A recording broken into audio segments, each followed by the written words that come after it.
Assalamualaikum warahmatullahi wabarakatuh. Berjumpa lagi dengan saya, Oktriani Lestari, dari SMA Negeri 1 Sukatani. Kali ini saya akan membahas materi tentang kesetimbangan kimia. Perhatikan gambar berikut. Apakah abu hasil pembakaran kertas dapat diubah kembali menjadi kertas seperti semula? Reaksi kimia terbagi menjadi dua, yaitu reaksi irreversibel dan reaksi reversibel. Bahwa suatu reaksi irreversibel itu namanya reaksi satu arah, dan reaksi reversibel merupakan reaksi yang bolak-balik. Kesetimbangan dinamis pada penguapan air. Pada gambar yang pertama, tidak terjadi kesetimbangan, air menguap dan keluar dari botol. Pada gambar yang kedua, belum terjadi kesetimbangan, karena laju penguapan lebih besar daripada laju pengembunan. Dan pada gambar yang ketiga, ini baru terjadi kesetimbangan karena laju penguapan sama dengan laju pengembunan. Saat terjadinya reaksi setimbang, yaitu yang pertama reaksinya bolak-balik. Jadi dalam keadaan setimbang terjadi reaksi dalam dua arah. Yang kedua, sistemnya tertutup. Suatu sistem reaksi di mana zat-zat yang bereaksi dan zat-zat hasil reaksi tidak ada yang meninggalkan sistem. Yang ketiga, bersifat dinamis. Secara mikroskopis, reaksi berlangsung terus-menerus dalam dua arah dengan laju reaksi pembentukan sama dengan laju reaksi penguraian. Berikut grafik perubahan laju reaksi terhadap waktu pada reaksi bolak-balik. V1, laju reaksi dari kiri ke kanan. V2, laju reaksi dari kiri ke kanan. Maka terlihat bahwa grafiknya merupakan kesetimbangan tercapai pada saat V1 sama dengan V2. Pada reaksi N2O4, gas terurai menjadi 2NO2 gas. Grafik yang pertama, pada saat setimbang, konsentrasi N2O4 sama dengan konsentrasi NO2. Yang grafik B, pada saat setimbang, konsentrasi N2O4 lebih kecil daripada konsentrasi NO2. Dan pada grafik yang ketiga, pada saat setimbang, konsentrasi N2O4 lebih besar daripada konsentrasi NO2. Kesetimbangan homogen. Kesetimbangan yang semua komponennya satu fase. Contohnya, N2 gas ditambah H2 gas menghasilkan 2NH3 gas. Didapat bahwa di sini merupakan reaksinya fasanya sama, yaitu gas semua. Yang kedua, kesetimbangan heterogen. Kesetimbangan yang terdiri dari dua fase atau lebih. Sebagai contoh, CaCO3 solid menghasilkan CaO solid ditambah CO2 gas. Bahwa pada reaksi tersebut terdapat dua fasa, yaitu fasa solid dan gas. Hukum kesetimbangan. Dalam keadaan setimbang, hasil kali konsentrasi zat-zat hasil reaksi dipangkatkan koefisien reaksinya dibagi dengan hasil kali konsentrasi zat-zat pereaksi dipangkatkan koefisiennya akan mempunyai nilai yang tetap. Tetapan kesetimbangan atau KC. Pada reaksi kimia, Ma gas ditambah Nb gas menghasilkan Pc gas ditambah Qd gas. Maka persamaan tetapan kesetimbangannya adalah sebagai berikut. Kc sama dengan konsentrasi C pangkat P dikali konsentrasi D pangkat Q dibagi dengan konsentrasi A pangkat M dikali konsentrasi B pangkat N. Nah, tetapan kesetimbangan. Menentukan apakah suatu reaksi bolak-balik berada dalam keadaan setimbang. Yang kedua, menentukan komposisi zat-zat dalam keadaan setimbang. Yang ketiga, memprediksi arah reaksi.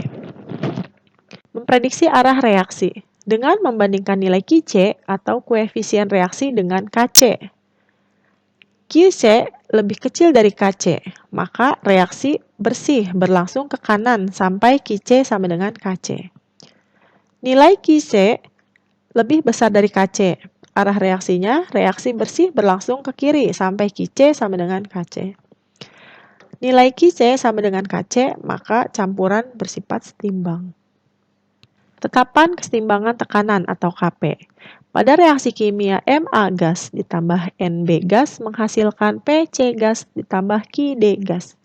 Maka rumus KP sama dengan Pc pangkat P dikali dengan Pd pangkat Q dibagi dengan Pa pangkat M dikali dengan Pb pangkat N, di mana P merupakan tekanan parsial gas. Maka didapatkan Px sama dengan mol gas X dibagi mol total gas dikali P total. Hubungan antara Kc dan Kp. Tekanan parsial gas bergantung pada konsentrasi.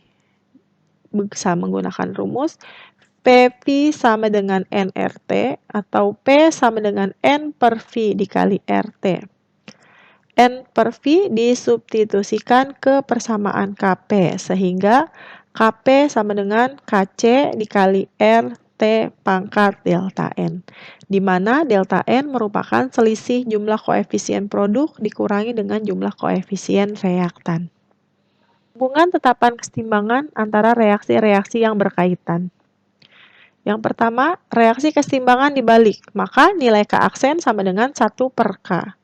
Yang kedua, koefisien reaksi kesetimbangan dibagi dengan faktor N, maka nilai K aksen sama dengan akar K pangkat N. Koefisien reaksi kesetimbangan dikalikan dengan faktor N, maka K aksen sama dengan K pangkat N. Yang keempat, reaksi-reaksi kesetimbangan dijumlahkan, maka K aksen sama dengan K1 dikali K2. Tetapan kesetimbangan untuk kesetimbangan heterogen. Tetapan kesetimbangan hanya bergantung pada komponen yang konsentrasi atau tekanannya berubah selama reaksi berlangsung. Zat padat murni S dan zat cair murni L memiliki konsentrasi tetap. Tidak disertakan dalam persamaan tetapan kesetimbangan. Kesetimbangan disosiasi. Reaksi peruraian suatu senyawa menjadi zat-zat lain yang lebih sederhana. Derajat disosiasi alfa dinyatakan dengan alfa sama dengan jumlah mol zat terurai dibagi dengan jumlah mol zat mula-mula. Untuk pergeseran kesetimbangan dengan asas Le-Chatelier, jika dalam suatu sistem kesetimbangan diberikan tindakan atau aksi, maka sistem akan berubah sedemikian rupa sehingga pengaruh aksi itu sekecil mungkin. Reaksi sama dengan minus aksi. Penerapan asas Le-Chatelier. Yang pertama, konsentrasi, yang kedua, tekanan dan volume, yang ketiga, suhu, yang keempat, komponen padat dan cair, yang kelima, katalis. Konsentrasi terhadap kesetimbangan kimia. Jika konsentrasi diperbesar, kesetimbangan bergeser dari arah zat yang konsentrasinya diperbesar. Jika konsentrasi diperkecil, kesetimbangan ke arah bergeser dari arah zat yang konsentrasinya diperkecil. Yang kedua, pengaruh tekanan dan volume terhadap kesetimbangan kimia. Tekanan berbanding terbalik dengan volume. Jika tekanan diperbesar atau volume diperkecil, kesetimbangan akan bergeser ke arah jumlah koefisien yang kecil. Jika tekanan diperkecil, volume diperbesar, kesetimbangan akan bergeser ke arah jumlah koefisien besar. Pengaruh suhu terhadap kesetimbangan kimia. Jika suhu dinaikkan, kesetimbangan akan bergeser ke arah reaksi endoterm atau reaksi yang membutuhkan kalor. Jika suhu diturunkan, kesetimbangan akan bergeser ke arah eksoterm atau reaksi yang melepaskan kalor. Pengaruh komponen padat dan cair.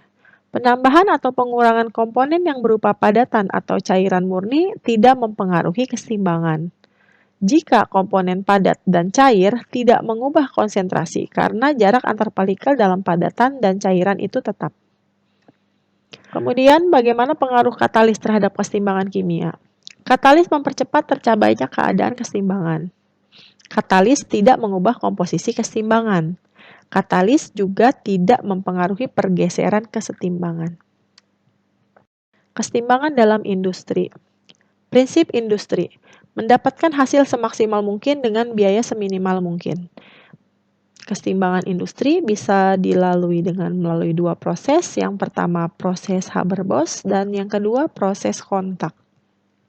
Pembuatan amonia menurut proses Haber-Bosch Reaksi sintesis amonia N2 gas ditambah 3H2 gas menghasilkan 2NH3 gas dengan delta H minus 92,4 kJ. Kondisi untuk mendapat hasil optimal, suhu 400 derajat Celcius sampai 600 derajat Celcius, tekanan kurang lebih 140 sampai 340 atmosfer, katalisnya serbuk besi dicampur dengan Fe, Al2O3, dan K2O. Amonia yang terbentuk segera dipisahkan. Pembuatan amonia menurut proses Haber-Bosch dapat dilihat melalui gambar berikut. Ya, silahkan kalian pahami. Pembuatan asam sulfat menurut proses kontak. Tahapan pembentukan asam sulfat. Belerang ditambah dengan oksigen menghasilkan belerang dioksida. 2SO2 gas ditambah O2 gas menghasilkan 2SO3 dengan delta H sama dengan minus 196 kJ. H2SO4 ditambah SO3 menghasilkan H2S2O7. H2S2O7 ditambah H2O menghasilkan H2SO4. Penting reaksi nomor 2. Kondisi untuk mendapatkan hasil optimal yaitu suhu 400 sampai 450 derajat Celcius, tekanan 1 atmosfer, dan menggunakan katalis W2O5.